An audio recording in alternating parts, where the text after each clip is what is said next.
Bismillahirrahmanirrahim. Assalamualaikum warahmatullahi wabarakatuh.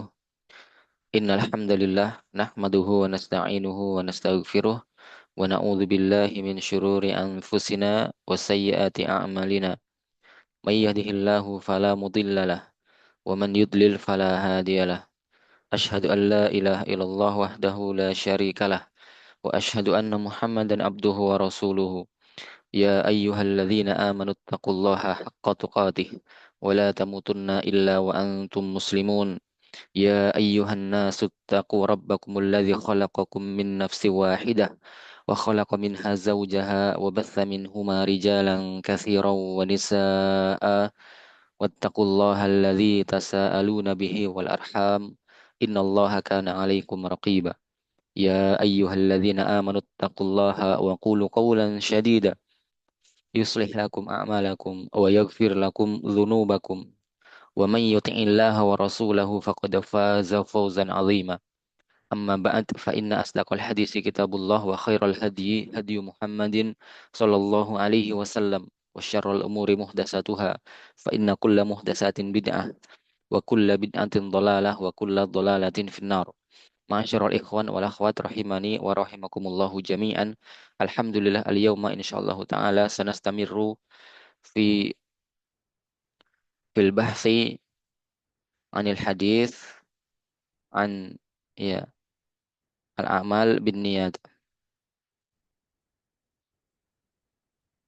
Al-yawma insyaallah taala sanastamirru fil dirasatil hadis. Insyaallah kita lanjutkan hari ini pembahasan kita ya yaitu tentang pelajaran hadis-hadis Rasulullah sallallahu alaihi wasallam, yaitu pembahasan tentang annal a'mala anna la amala illa biniyatin, bahwasanya tidak ada amalan kecuali dengan niat. Dan ini terkait dengan ya khusus pembahasan tentang menggabungkan beberapa amalan dalam satu niat. Taib. Kita baca dulu hadisnya. Hadis ini uh, berasal dari jalur sahabat, yaitu Umar ibnul Khattab. Umar ibnul Khattab radhiyallahu taala anhu. Dari Umar ibnul Khattab radhiyallahu taala anhu, beliau mengatakan sami'tu Rasulullah sallallahu alaihi wasallam yaqulu, aku mendengar Rasulullah sallallahu alaihi wasallam beliau bersabda, innamal a'malu binniyat. Ya. Innamal a'malu binniyat wa innamal likulli imri'in ma nawa. Hanyalah amalan-amalan itu dengan niat-niatnya, dan hanyalah setiap orang mendapatkan apa yang dia niatkan. Baik, hadis ini diriwayatkan oleh Imam Al-Bukhari dan Imam Muslim fi sahihaihima, dalam sahih keduanya. Naam. Qala innamal a'malu binniyat. Dikatakan dalam hadis ini innamal a'malu binniyat. Binniyati. An-niyat adalah jam'u niyah. Di sini disebutkan jamaknya ya. Sesungguhnya atau hanyalah amalan-amalan itu dengan niat-niatnya. Innama ini menunjukkan batasan. Ya, menunjukkan batasan. Dalam artian tidaklah amalan itu kecuali dengan niat. Ya. Tidaklah amalan itu ada kecuali dengan niat. Tayyib. Wa inna malikul limri'im manawa. Dan hanyalah untuk setiap orang, bagi setiap orang itu apa yang dia niatkan. Itu mendapatkan sesuai dengan niatnya. Tayyib. Dua kalimat ini adalah dua kalimat yang berbeda. Yaitu antara innamal a'malu bin niyat dengan wa inna malikul limri'im manawa. Ya. Adalah dua kalimat yang berbeda. Kalimat pertama, innamal a'malu bin niyat, menunjukkan ya kaitannya dengan benar tidaknya amalan seseorang. Ya, berkaitan dengan benar tidaknya amalan seseorang. Ya, disesuaikan dengan niatnya.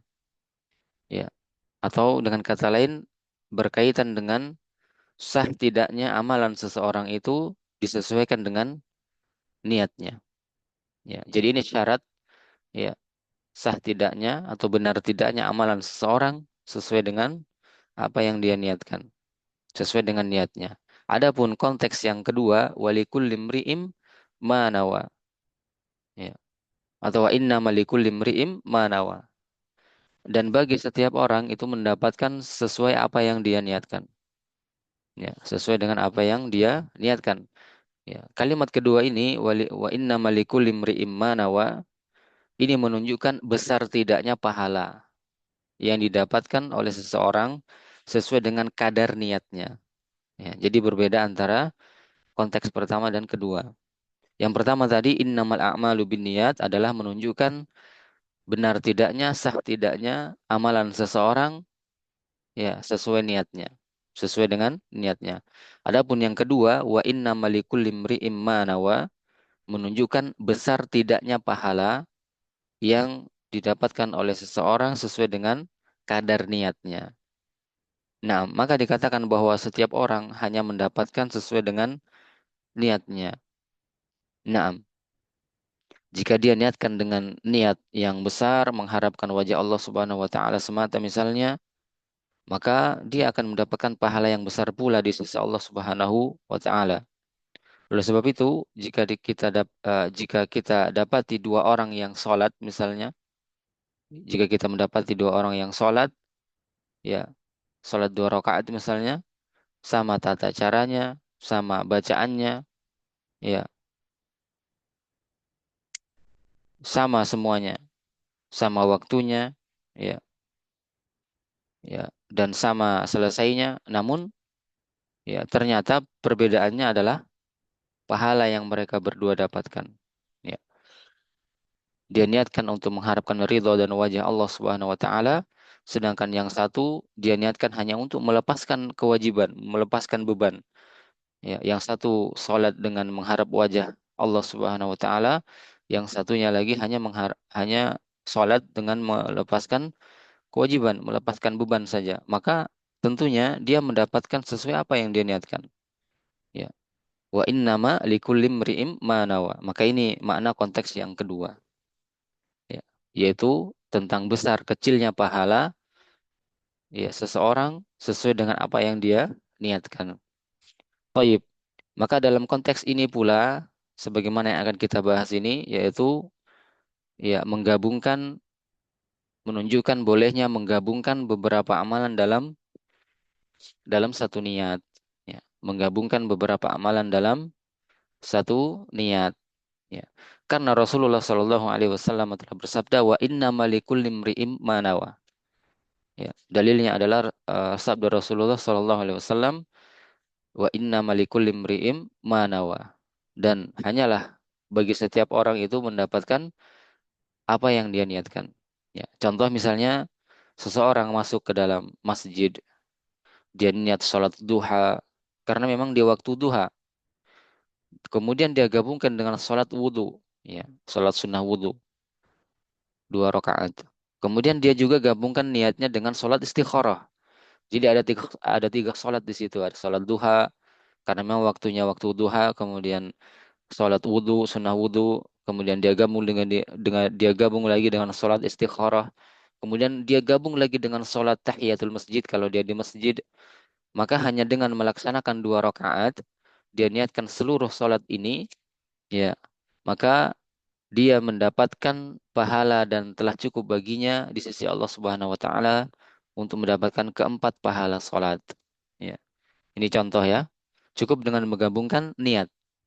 Ya, niatkan dalam hati ketika mau salat ya untuk melaksanakan salat dua rakaat yaitu salat duha, salat sunnah wudhu, kemudian salat istikharah dan salat tahiyatul masjid. Nah, ini di antara contoh menggabungkan amalan-amalan dengan satu niat.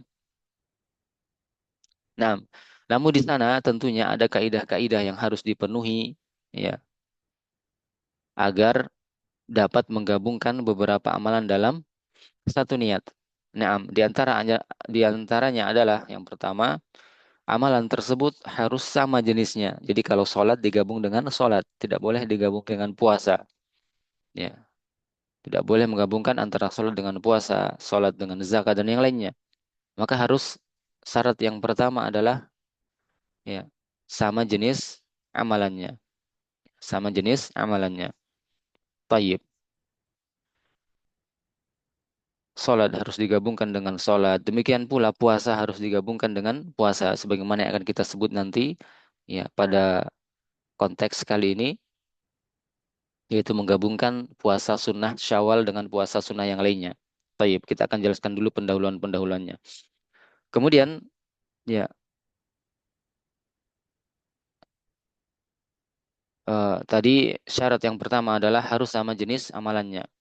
Maka tidak boleh menggabungkan antara niat puasa wajib dengan afwan, apa namanya, tidak boleh menggabungkan antara sholat dengan puasa. Kemudian syarat yang kedua harus sama dari sisi hukum.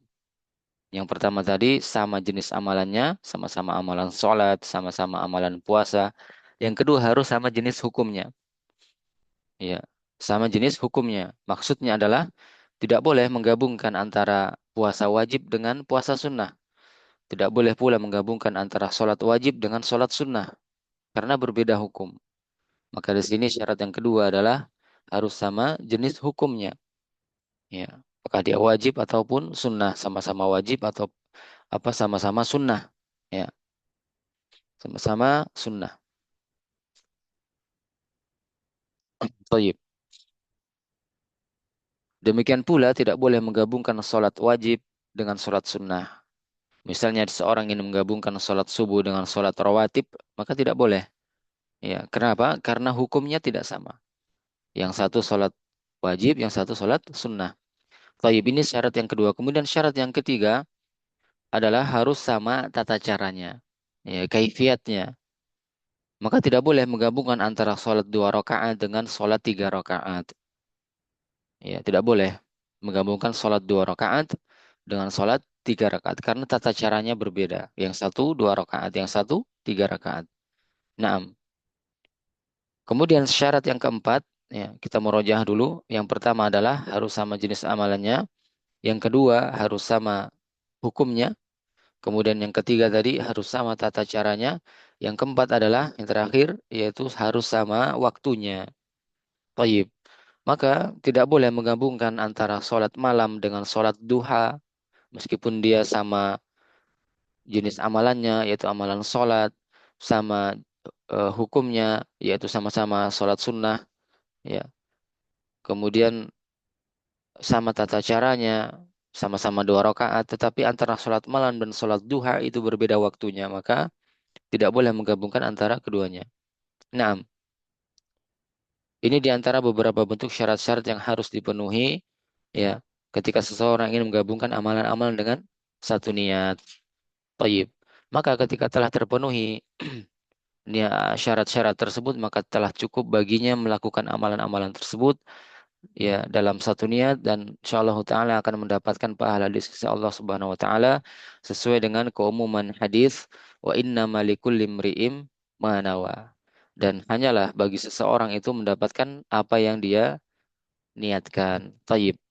Konteks yang akan kita bahas ini adalah yaitu saat ini kita masuk pada bulan Syawal dan di sana terdapat beberapa puasa ya yang bisa digabungkan yaitu puasa Syawal kemudian puasa Ayyamul Bid ya puasa Syawal 6 hari Ayyamul Bid 3 hari tengah bulan kemudian puasa Senin Kamis ya maka jika seorang ingin menggabungkan ketiga puasa ini dilihat tanggalnya ya. Sebagaimana yang telah kita posting bersama bahwasannya di sana terdapat ya hari-hari terbaik yang telah kita pilihkan untuk melaksanakan puasa ini yaitu pertama yaitu puasa Syawal digabung dengan puasa Ayyamul Bid 3 hari 3 hari pertama yaitu di hari Sabtu ini insyaallah taala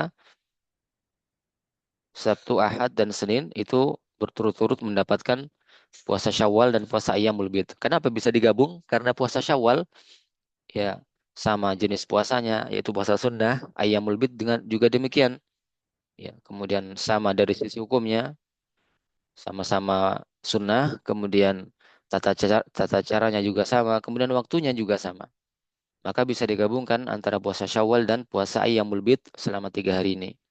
Insyaallah Ta'ala. Jika ingin berpuasa nanti. Kemudian pada tanggal 14 Aprilnya puasa Syawal ditambah Ayyamul Bid dan juga puasa Senin Kamis. Ya. Maka boleh digabungkan dalam satu niat. Ya, karena di sana bertepatan dengan hari Senin. Taib. Demikian pula puasa yang lainnya yang telah kita posting bersama, yaitu di tanggal 17, 21, dan 24 April ini. Maka di situ terdapat penggabungan antara puasa Syawal dengan puasa Senin Kamis. Taib. Demikian pembahasan tentang ya bolehnya menggabungkan beberapa amalan dalam satu niat dengan syarat-syarat tadi telah kita sebutkan. Taib. Barakallahu fikum, mudah-mudahan bermanfaat. Kita cukupkan sampai di sini pembahasan kita. Qad qara'na darsal hadis. Naktafi bihadzal kalam. Subhanakallahumma wa bihamdik asyhadu an la ilaha illa anta astaghfiruka wa atubu ilaik. Wassalamualaikum warahmatullahi wabarakatuh.